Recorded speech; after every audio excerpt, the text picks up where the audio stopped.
Here are the top 11 talents left from my big board and accompanying profile. Any player could still be in play for round 3 as a few teams saved enough money to make a play as the Twins did last year with Blayne Enlow. From this list, Siani and Adam Kloffenstein are the most likely to head to school. 1-1-5 Tristan Pompey, of Kentucky Pompey, has been an elite player in the top conference in the country 2 years in a row.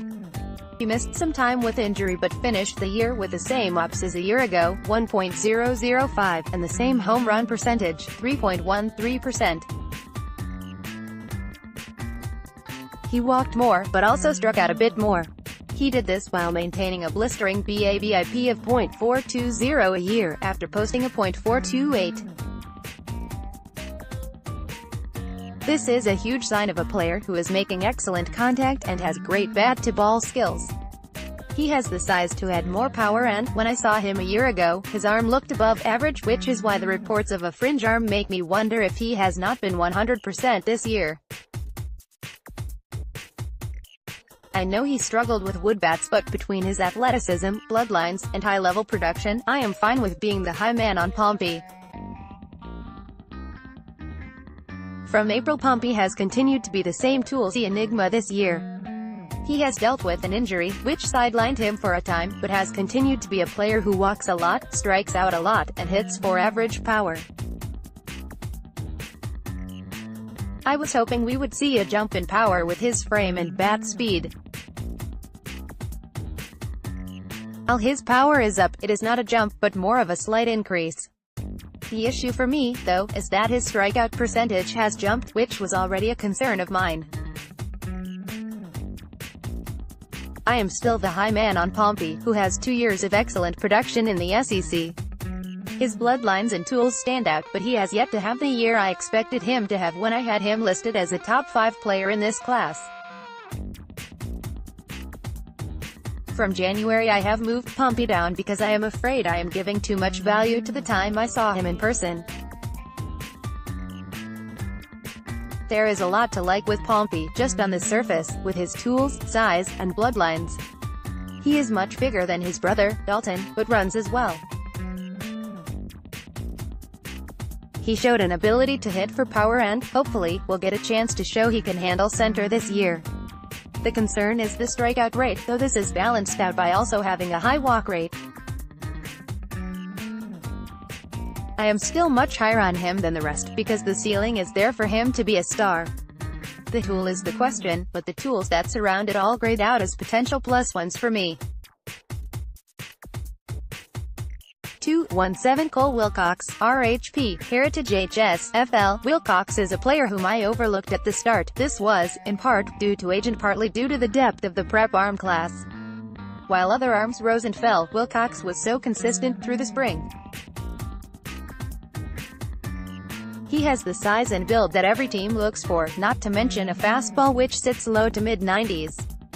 His change and slider look like they should be at least above average pitches, and the whole profile is yet another prep arm with front-of-the-rotation ability. He came into the year as the 3rd highest graded arm in Georgia and has moved up to number 1, for me. From April, Cole Wilcox has been about as steady of a prep arm as there is in this class, outside of maybe Cole Winn. Wilcox has the size, 6 feet 5 inches, and the plus fastball, which will likely see him signed away from Georgia. He has always had a potential plus changeup and a slider which flashes plus but is still inconsistent. There is an outside chance at 3+ pitches, which would make him a front-of-the-rotation starter. Wilcox will be 19 in July, which means that, if he did go to school, he would be a name to watch for the 2020 draft. The reason he is a bit lower than the rest is due, in part, to age and also because his mechanics aren't the cleanest. 3-2-1 Kumar Rocker, RHP, North Okanagan. Rocker has a little more risk than Winn or Weathers, and his ceiling is not quite as high as Liberatore or Stewart. This is why he is the 5th prep arm on my board. He needs some work on his mechanics and consistency, but the build and athleticism also make me less worried about potential injuries than I am with most prep arms. From April, one of the areas where I think we end up being the wrongest about pitchers is how we elevate size. Height has its advantages, but bulk is more important to me. A super tall, but thin, arm could be effective, but I would rather have a pitcher with a thicker build. By thick I don't mean fat, just a strong base. Rocker is big, at 6 feet 5 inches, but also is built well, at 250. He is not a kid who needs to muscle up or add strength. His dad was a former defensive lineman and he has that same build. He is getting better with every start and showing why he was a 1-to-1 candidate over the summer. From January, Rocker has been tumbling everywhere, which is interesting, as most of the summer it was viewed as a hard debate about which one was the better pitcher. His tumble, for me, is partially because of how deep this class happens to be. The other is that, at points, he seems to turn from a pitcher into a thrower. He has a clean delivery, but the tendency for some pitchers to think that rearing back to get more velocity is the best approach can be hard to break. Rocker throws plenty hard on his own end. When pitchers try to add a little more, it often leads to flat, straight pitches that end up in the stands. The ceiling is front of the rotation starter, but consistency is going to be key for him in just about every area this spring. It is the inconsistencies that are holding him back and causing him to drop. 4.27 Mike Siani, of William Penn Charter HSPA. It feels like every year the draft is full of prep arms and outfielders. Siani is mostly known for his defensive tools in the outfield. He is a likely two-way player if he goes to Virginia. He throws in the low 90s from the left side and could be a reliever for the Cavaliers next year and potentially be a day one starter in the outfield as well. His bat is behind his glove, but he has shown enough with his bat to make me think he can be an above-average starter in the majors. From April, Siani is a lefty on the mound who gets it up in the low 90s, so you know he has the arm to play anywhere in the outfield. His best tool is his speed and he takes good routes, which projects him as a potential plus defender in any outfield spot. His bat is the question, though he uses the whole field and is patient in the box. I could see some people putting him in the top 25 prospects, as a cold-weather outfielder who has the look of no worse than a future fourth outfielder, with the ceiling of an above-average starter in center field. I think there is chance for him to hit for more power than many expect.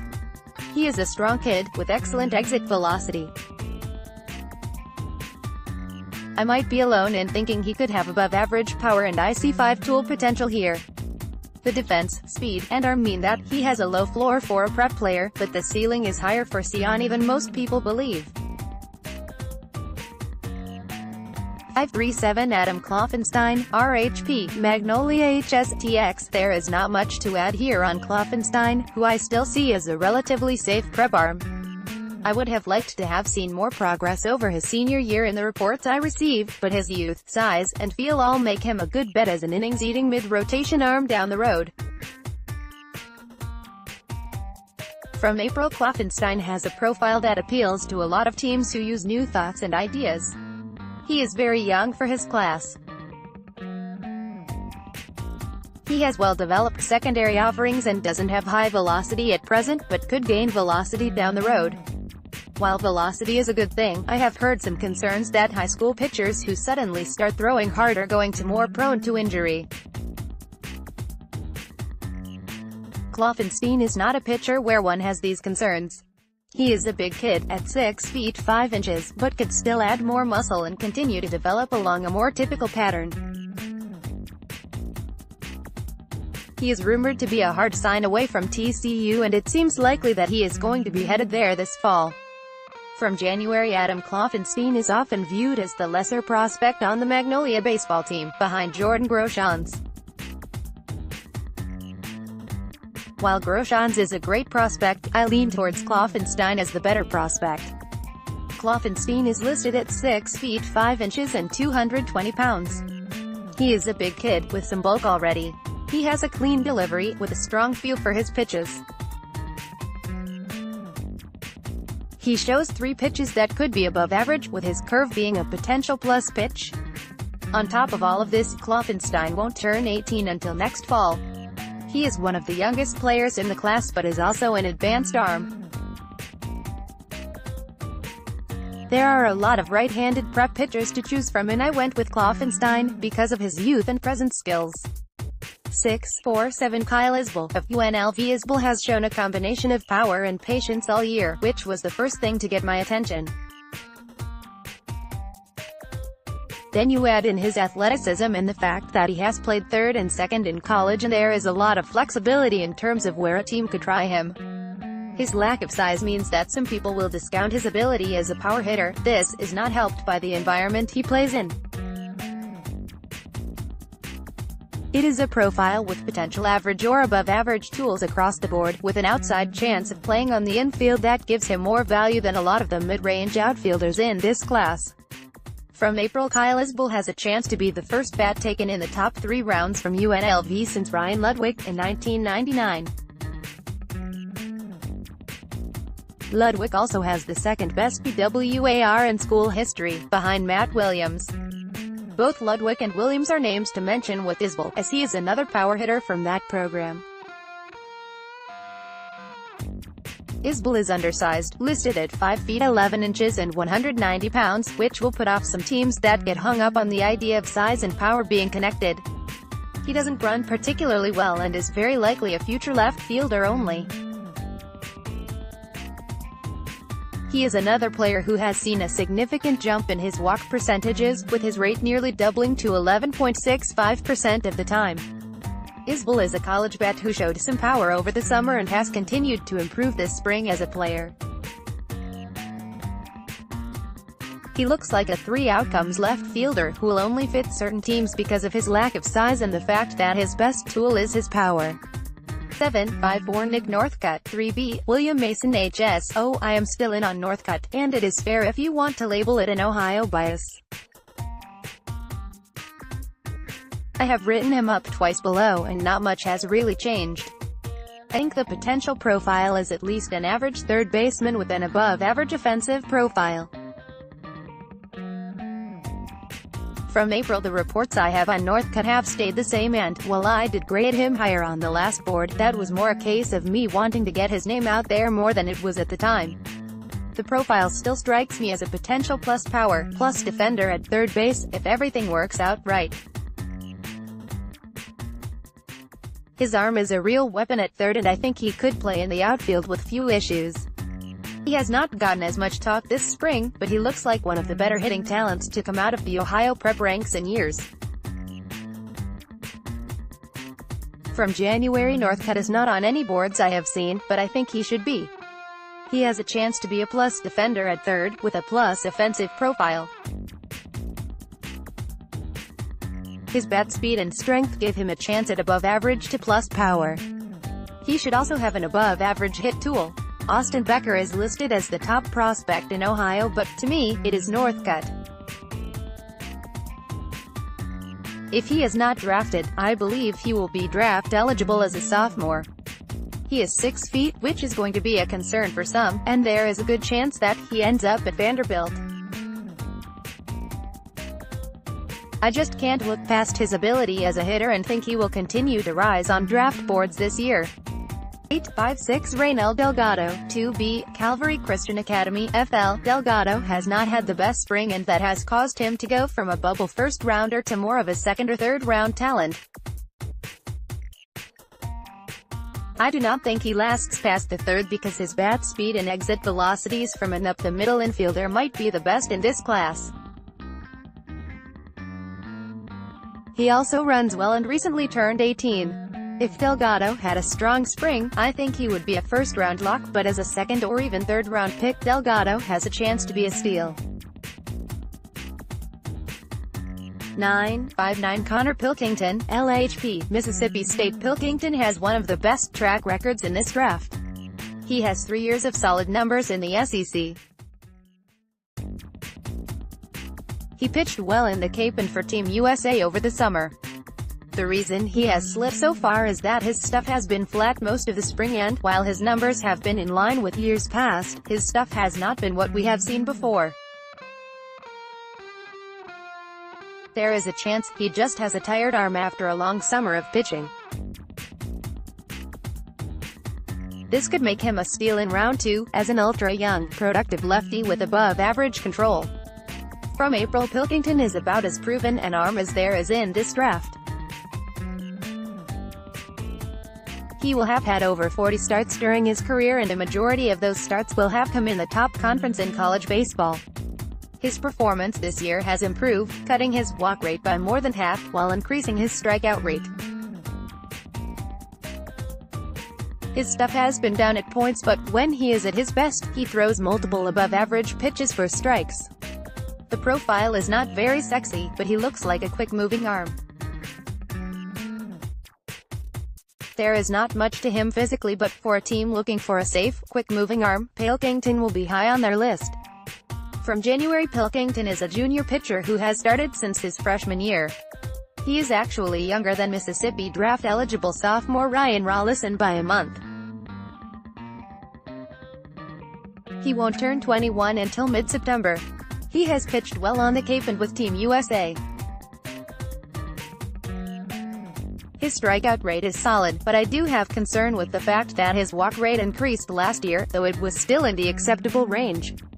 His hit rate has always been low, showing me a pitcher whose stuff players have a hard time picking up. He shows 3 pitches, none are plus, but all should be average to above average. He looks like a mid-rotation starter in the future, and, by the time he is drafted, he will have nearly 60 starts in college. He has an interesting combination of youth and experience that we don't often see in 20-year-olds. 1060 Blayne Knight, RHP, Arkansas. I was so high on Knight a year ago, but he has failed to bulk up, and, in terms of the numbers I reference, he has had a worse season this year than the year before. This also marks the second straight year with a home run rate over 1, and this year it is up to nearly 1.5 for 9. So bulk concerns, home run prone, and slight statistical regression make it impossible for me to give him a first-round grade. More and more he seems like a future reliever. From April earlier, with Kumar Rocker, I mentioned how it is often not size that I look into, but rather bulk and a strong base. I was higher than anyone on Knight a year ago, but I have my concerns that, a year later, he looks like the exact same pitcher. He still has plus control, but is long ball prone, and is not a huge strikeout guy. He will earn points for a stretch in the SEC when he faced just about every pitcher with first-round talk and won. Knight looks like a very safe bet to be a future major league pitcher. The question, at this point, is can he evolve enough to be a starter, or will he end up in the pen, where his velocity might play up?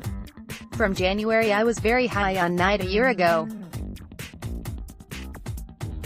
He had been a starter for Arkansas as a freshman and then started out the year very impressively, never walking anyone.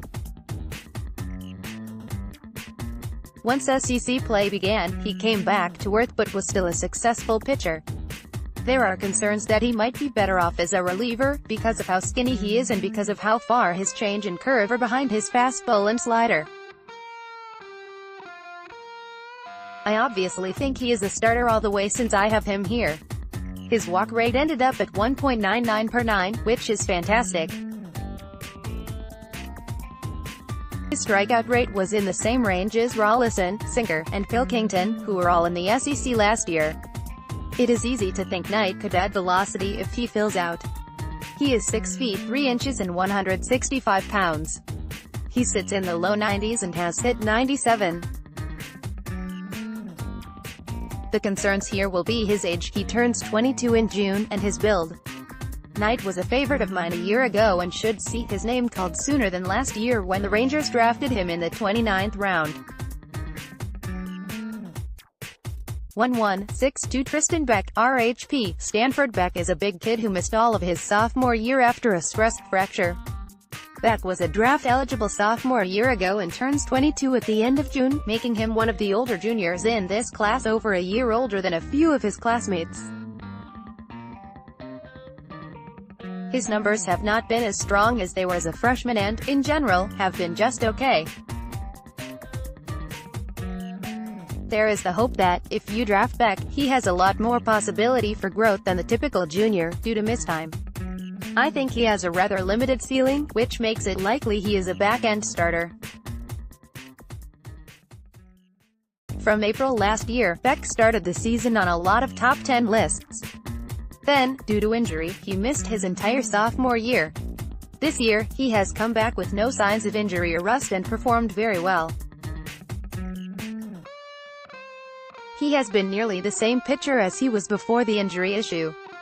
The only big change has been an increase in his home run rate.